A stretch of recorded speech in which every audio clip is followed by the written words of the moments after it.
make sense to the voice team. So what decides the philosophy of the person in a voice care team? It depends upon which sort of team he is oriented to.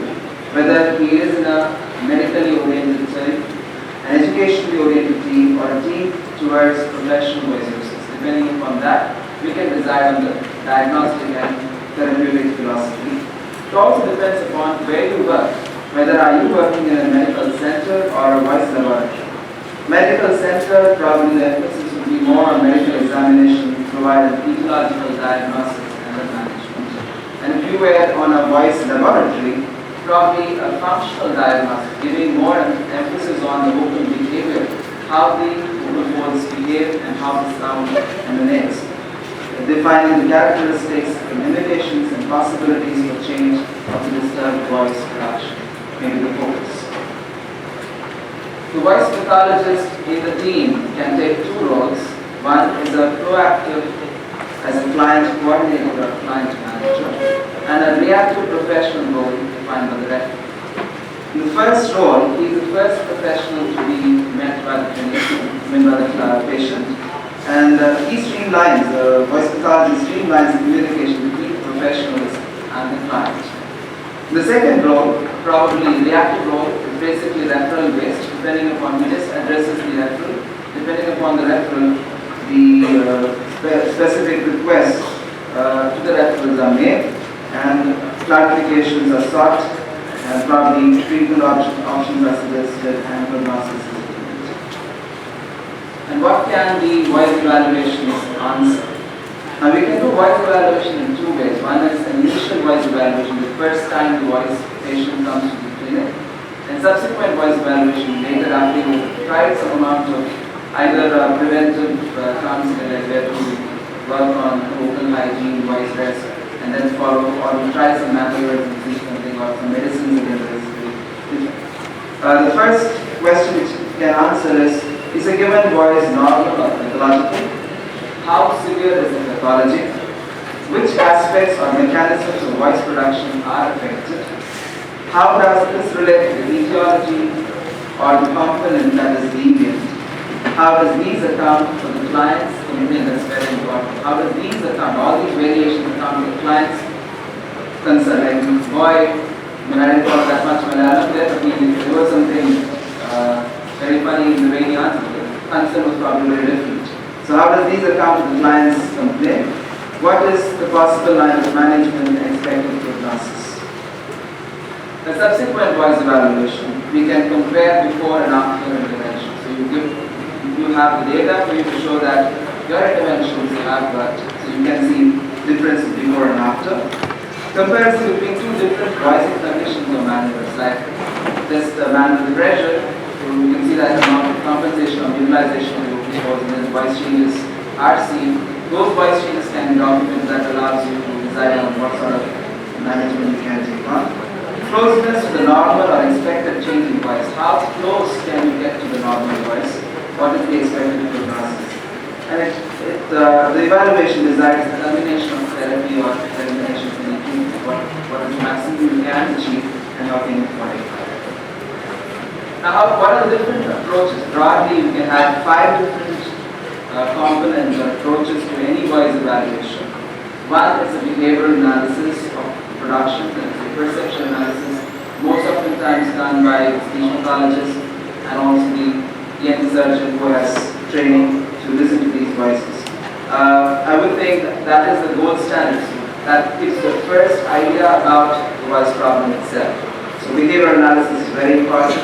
The second one is your instrument analysis of the production, which is your EMG, aerodynamic, laryngeal mirror examination, laryngoscopies, and stroboscopies. I would think stroboscopies become the state of the art, and you need to have one in order to make a good voice clinic.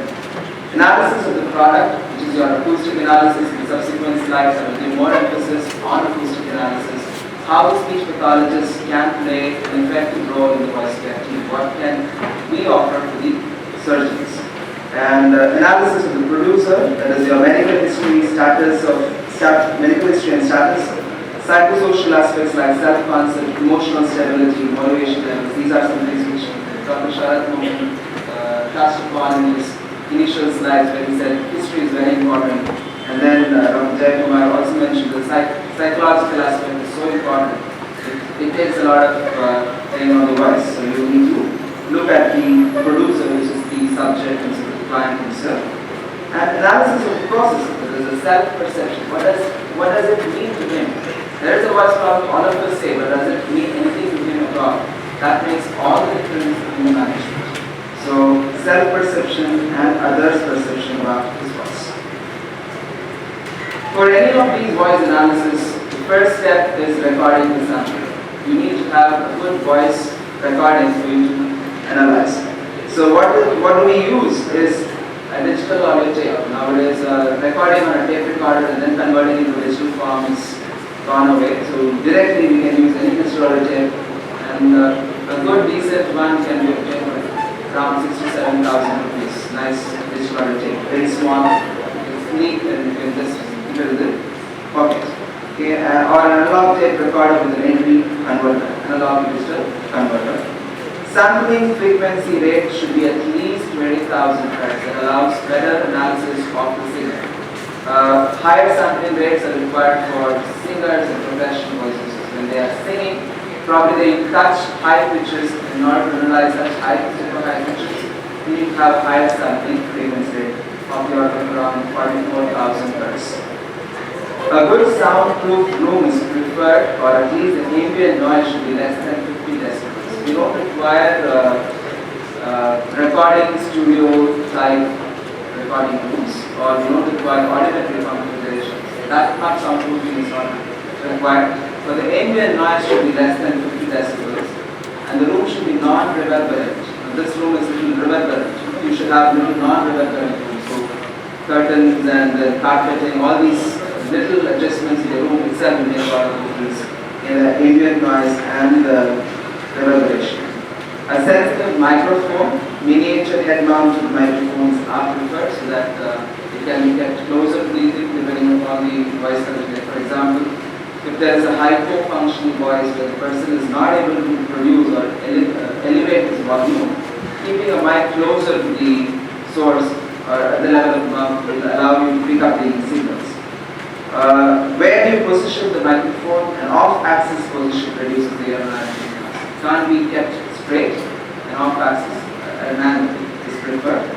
And the recommended mic-to-microphone distance around 10 centimeters. This much is so from your chin, close the thumb, and then this becomes your microphone distance. So that's the first step. So you have to have an ideal recording environment where you can do a sound recording of the voice for you to keep it as a data, analyze it later, make comparisons with your interventions, and then give it as a feedback to the patient as well. First step is recording. The second thing is, what do you record? Definitely phonation, speaking, and if it is a singer, then probably singing, and you can try maneuver, which we saw, thumb pressure, head elevation, head lowering, tilting the head. All these things also gives you indications whether you need to, which sort of management will work. So phonation, sustained phonation necessarily, interrupted phonations, try variations in pitch and loudness. I'll show you in subsequent examples of what information can you get from these different samples. Speaking, spontaneous, emotional and non-emotional. Most often times we have non-emotional speech recorded, especially if we suspect a psychogenic voice disorder or a functional voice disorder. Probably some amount of emotional loading will allow you to look at the real voice problem. So emotional recording makes sense.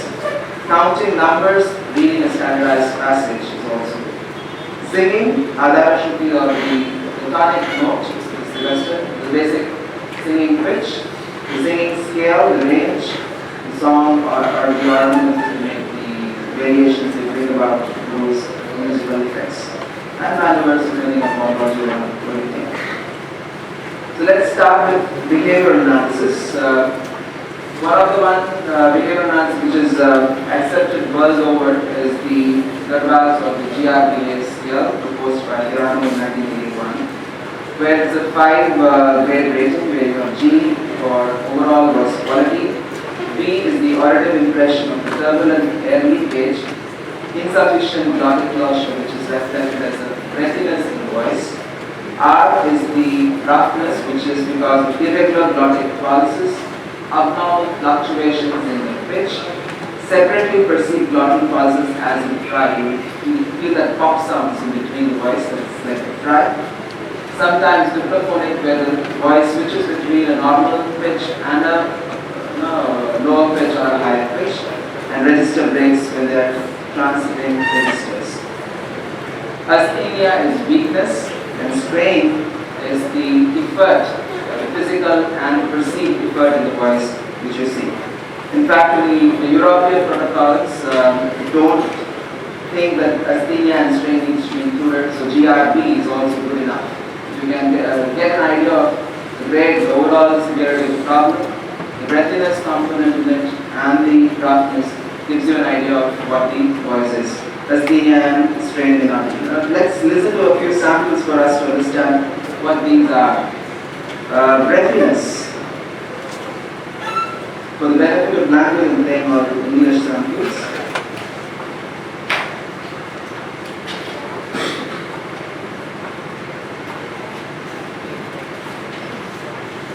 Somebody help me?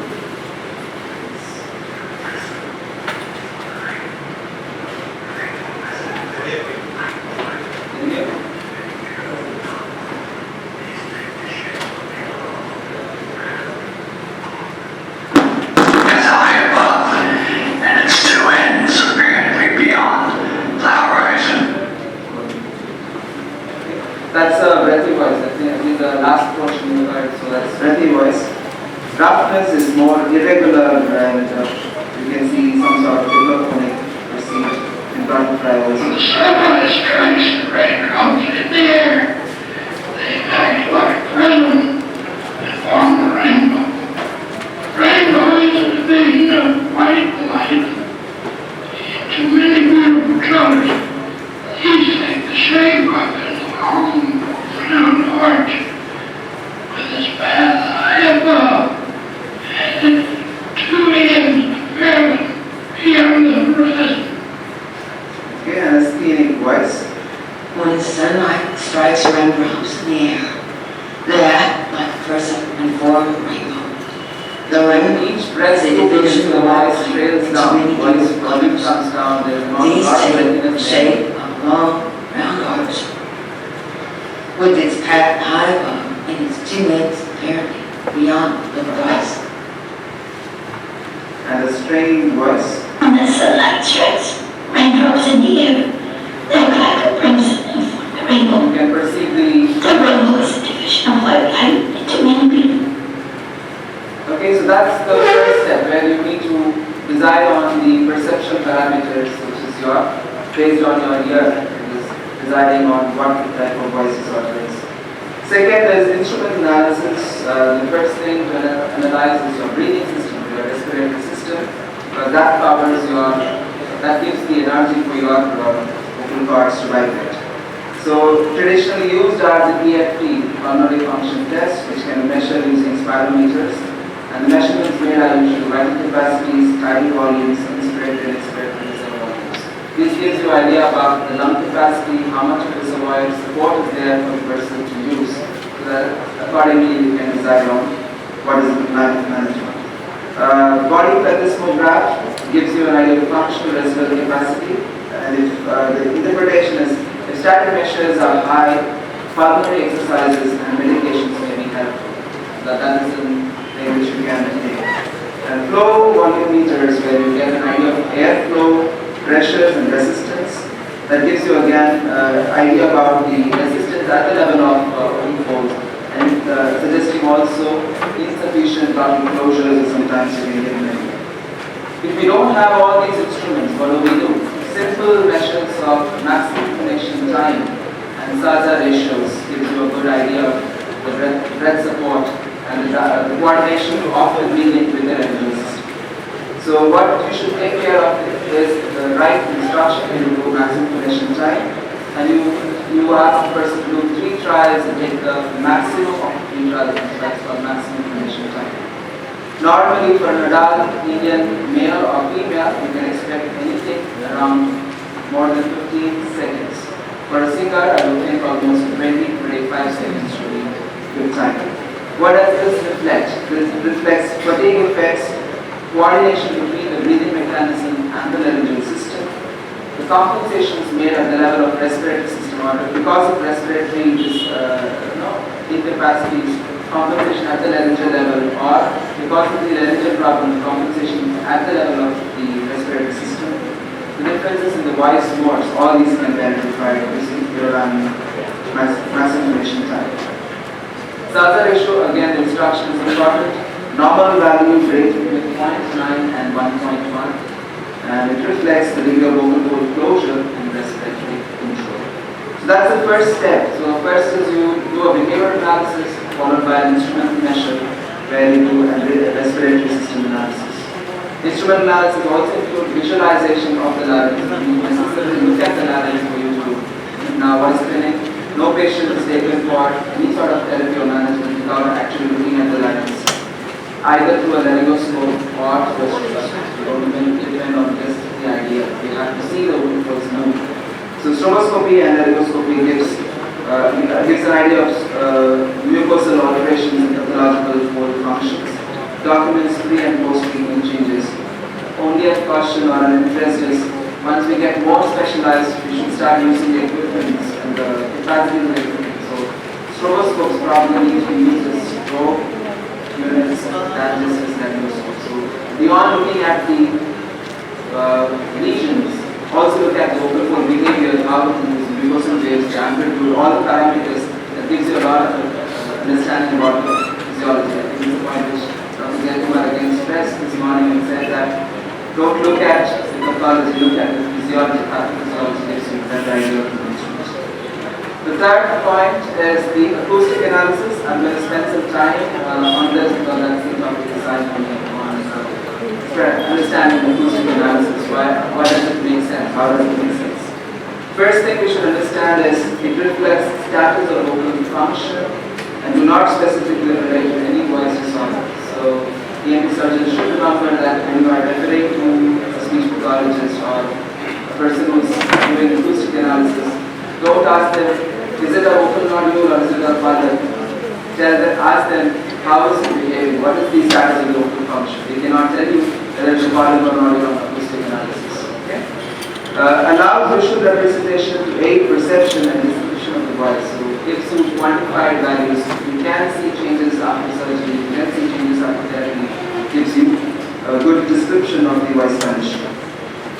It cannot analyze strong aperiodic signals. All the acoustic analysis structures are developed based on linear prediction coded methods, which means that only when you have periodic signals, you can analyze.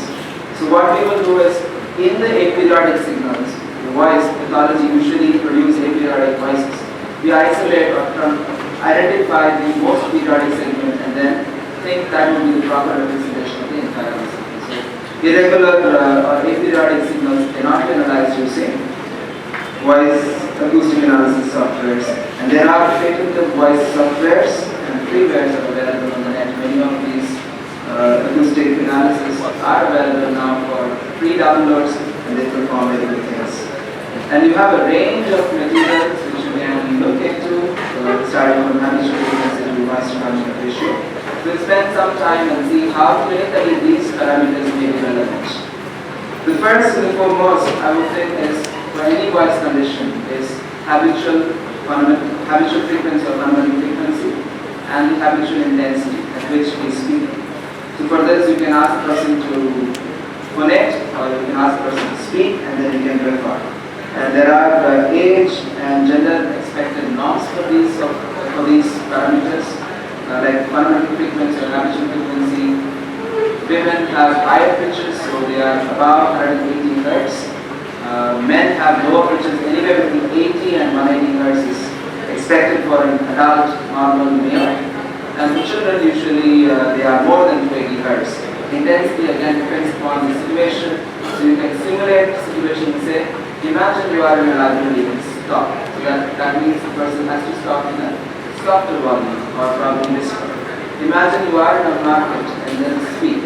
So there's a lot of noise around and automatically you tend to increase your numbers. So there are expected dBs. You can expect what. So if he has everything in tune, that is his mind and his physiological systems are cooperative, automatically the person will be able to alter these volumes and make changes in the So this is the normal fundamental frequency and intensity. This person is a phonation. So you just ask the person to phonate, and then again the blue cursor, the blue line here is the fundamental frequency, and this is the intensity. Fundamental frequency is around 208 Hz, and the intensity is almost 69 decibels, which is a loud phonation. The second parameter is range. Range is what is the lowest pitch you can phonate and what is the highest pitch you can phonate, and how do you transit between the low pitch to high pitch. That gives you the idea of range. And what does this tell us? It tells the engagement of the thyroid muscle and the thyroid muscle. When you're producing the low pitch, you engage your thyroid muscle more, and when you're producing high pitches, you engage your thyroid muscle more. So when you have negative paralysis, when you have problems in the muscle issues, there are multiple muscles, depending upon which muscles work and where the problem is, you can identify to an extent and say what will be behavior. So this is this F0 range, where from the lowest pitch to the highest pitch.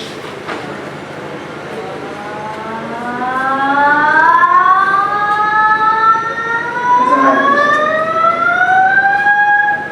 Okay. So that's the lowest possible for this person to the highest possible, and then we make that note. For singing, you ask the person to sing the scale. Any ragam can be used. You can ask the person, or if the person is a Western trained singer, then ask the person to sing the scale for that person. So he will sing, and this is one other sample for you.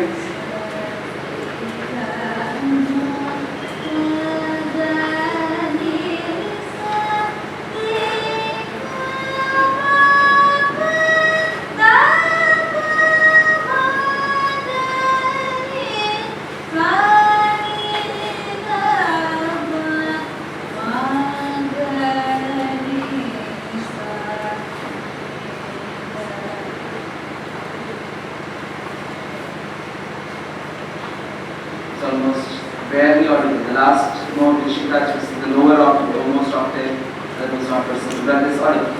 So that's the range. So this is the highest octave she performs. She goes from one step to another. And this is the mid octave, and this is the lower octave she's performing. And there is a neck, and this is the lower octave. So in our singing, it's all very disciplined. Or you have fixed rules that from one register to the next register, you should have at least an octave shift. You should be able to shift one octave. If you're doing that, then you're probably performing the singing great. The third parameter in voice analysis is pitch inflections. Those are variations which we use when we are speaking. Normally, now when I'm speaking, there are ups and downs in the pitches in my voice. There are ups and downs in volumes in my voice. That's expected. If I were to speak like this all the time, then it's a very monotonous voice. A very flat, robotic voice. Normally we use around 25 to 40 Hz is expected in a normal voice. Less than 25 Hz, you will hear it as a very monotonous, robotic voice. If it's more than 40 Hz, you probably suspect neurogenic conditions. The voice gets tremulous. It is reflecting more hyperfunctional or a neurogenic related sort of voice problem. This is a normal voice which shows some inflections. My father's name is Dr.Murali. I have found an assistant in Australia, and she is also a chartered. This is really super fast rate. You could see some low pitches and some high pitches. These are pitch variations, and if you see the difference between this group, it should not be more than 40 Hz. That's an indication of a normal use of pitch inflections in speech. The pitch inflections in singing also happen, and that's applied artistically. People very lot of variations, produce pitch variations to produce these artistic effects. This is the sample.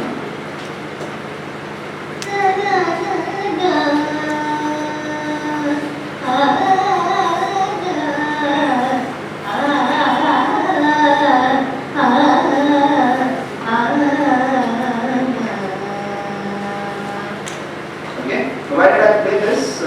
There are more rapid variations on inflections. are usually seen in neurogenic conditions. When you have dysarthrias, then you will see such inflections. Now these are voluntarily produced by singers for artistic effects. So when you have a singer and then you ask the person to phonate or speak, and they show such rapid variation, singer or a dramatist for example, may do it because of their habit, because of their profession. So these are expected and need not necessarily be pathological. If you see the earlier one, the inflections were very less compared to the singing inflections, which were more rapid and they were showing greater variations. And the difference, if you see, the highest and the lowest recorded would be definitely more than 40 Hz. So that's something which you should understand. This is another sample of the singing voice. That was just allow me. This is a phrase, I think.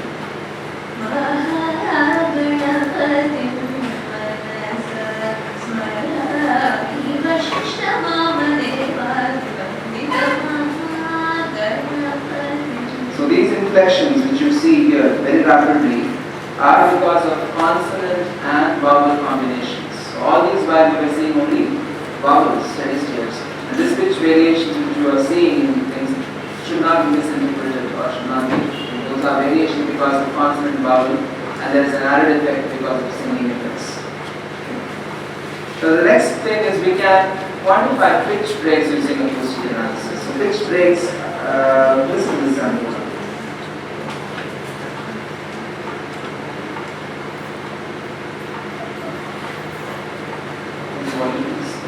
Very soft.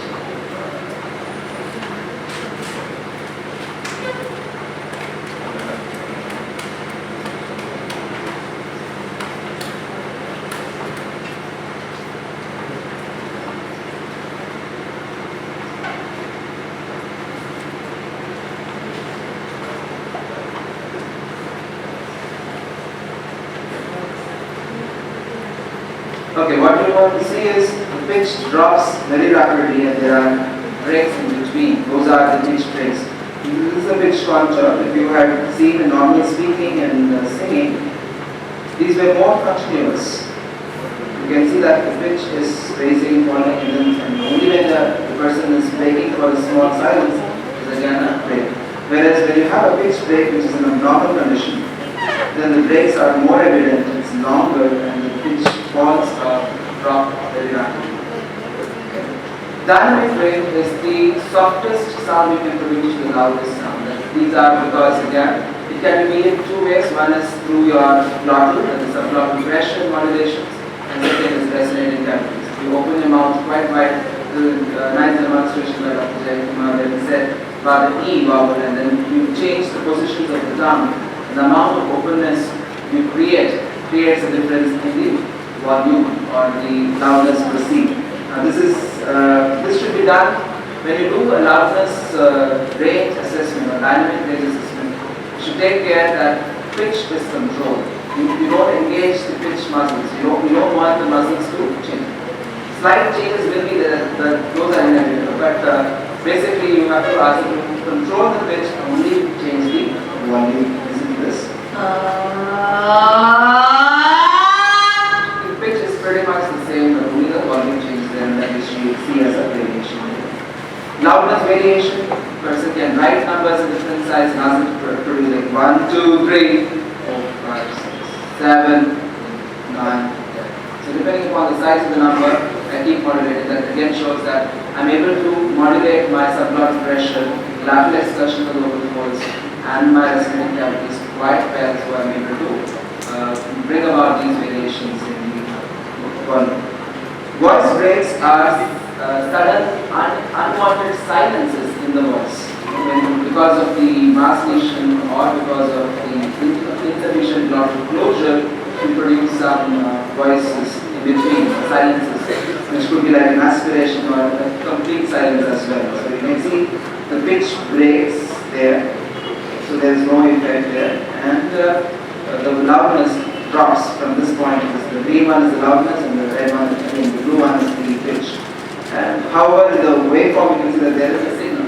So the person is attempting to continuously phonate or speak, but not actually making a glottal closure reduction. Listen to the sample. So that was the voice pain which you heard there.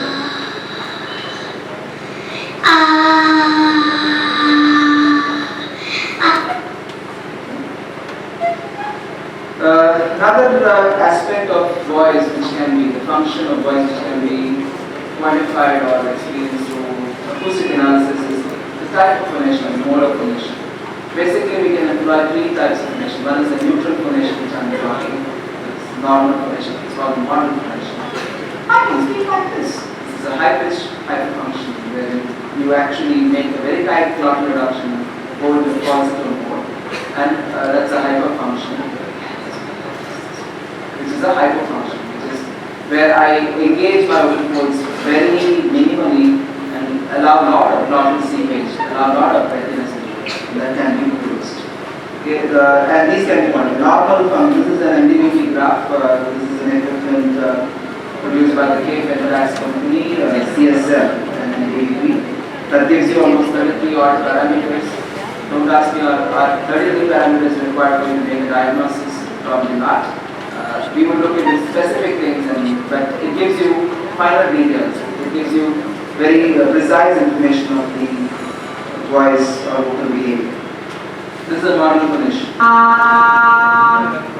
This is a hyperfunction. Tight production there. And very hyperfunction. And you can see in the hyperfunction many parameters where red shows this abnormal. And in hyperfunctioning, again, you can see some amount of redness, and the rest are green. It shows that hyperfunctioning is not as damaging to the throat, maybe, as hyperfunctioning. And many of our problems which we saw again this morning was all hyperfunctioning rather than hyperfunctioning. Hyperfunctioning is most often functional or hyperfunctioning. Now these variations can also be seen in singing. Singers employ these mode changes or use of voices for an aesthetic purpose. What you're seeing here is in long-term average spectrum graph, and the attention is directed towards the first harmony and the intensity you obtain in the first harmony. That is to an extent governed by the type of phonation you attend, or the mode of voice production you attend to. So in a neutral phonation, neutral mode, you almost produce, this is a reference dB, it's not absolute decibels, minus 30 decibels. In hyperfunctioning, the volume increases to minus 40. In hypofunctioning, it reduces, the volume gets softer. Listen to these voices again.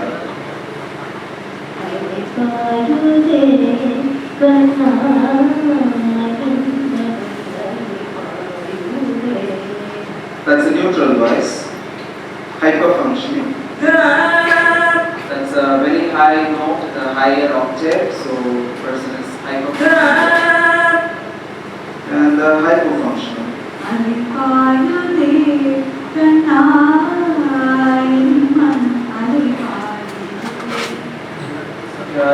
Randomly think what these voices may sound like. Classical trained, not so much trained. Are there any guesses? Just listening to these voices. The third voice which you heard is more a non-trained, untrained singer who performs in film music. So she sings, she's a playback singer. She's not classically trained. The first two are classically trained. They probably use more modal phonations and higher pitch notes. And if you listen to this voice, there will be some amount of breathiness and high pitch. That sort of a blending of high pitch voice and some amount of huskiness in voice is voluntarily introduced to produce an effect. And these are seen generally in live music singers. The third attribute in the perceptual parameter is the first one is pitch, second one is loudness or intensity, and third one is the quality measure. In quality, we can measure roughness. It's the psychoacoustic impression of irregular vocal fold vibration, represented by fluctuations in volume, frequency, and amplitude. Laryngeal pathologies associated with edema or vocal fold asymmetry are likely to produce a rough sounding voice. Now this is what you are seeing. You can listen to this, and you have the parameters here.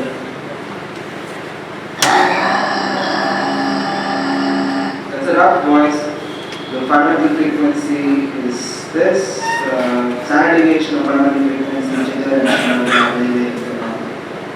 Breathiness is psychoacoustic impression of leakage through the glottis. Audible impression of irregular glottal pulses, abnormal fluctuations in fundamental frequency. Separately perceived glottal pulses, such as in vocal fry, includes superphonia and resistant rates, usually seen in vocal cord paralysis conditions, muscle tension dysphonias, and vocal cord power.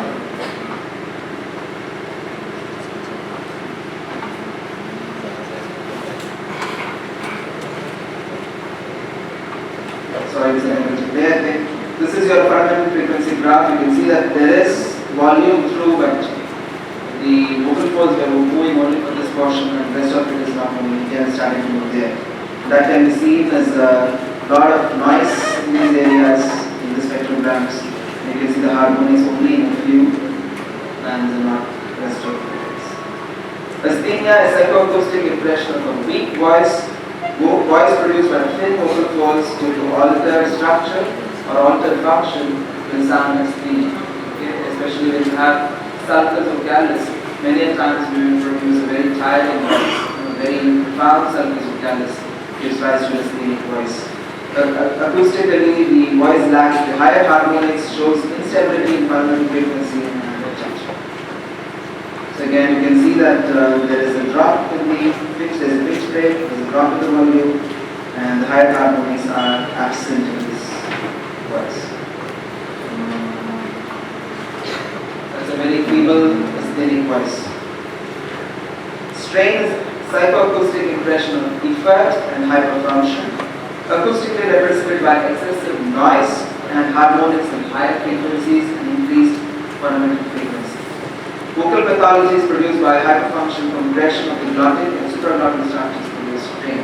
Muscle tension dysphonias, teratoids and overhanging in the entire supraglottis gets constricted, automatically then produce a very high-pitched strain, strangulating voice.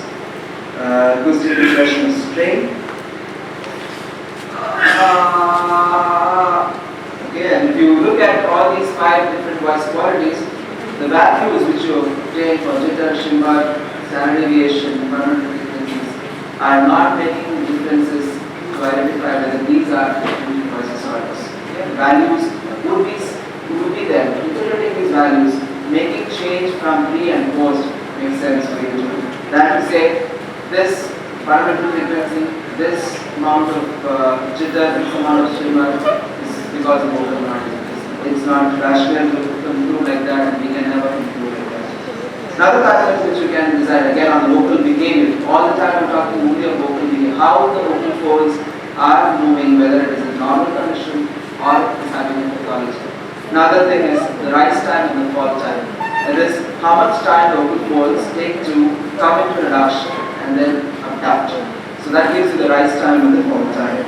And normally it is around 80 to 180 milliseconds. That's where you need to have interrupted phonation. Instead of asking a person to phonate, you have to ask the person to say, where the person is actually going from very abducted vocal fold to an adducted, and then again back to an abduction. So you can actually measure the rise time and the fall time, and that should be almost 180 milliseconds. This is a normal voice, you can listen to that. Okay, that shows almost 80 to 180 milliseconds. And this is a rough voice, and you can see, breathy voice, you can see that it's prolonged resting from this point till here to achieve a steadiness, and then again it drops gradually to this point. You can listen, it's more than 180 milliseconds. That's a breathy voice which I get. Increase the volume, please. Volume. That's a breathy voice, not my of the speaker.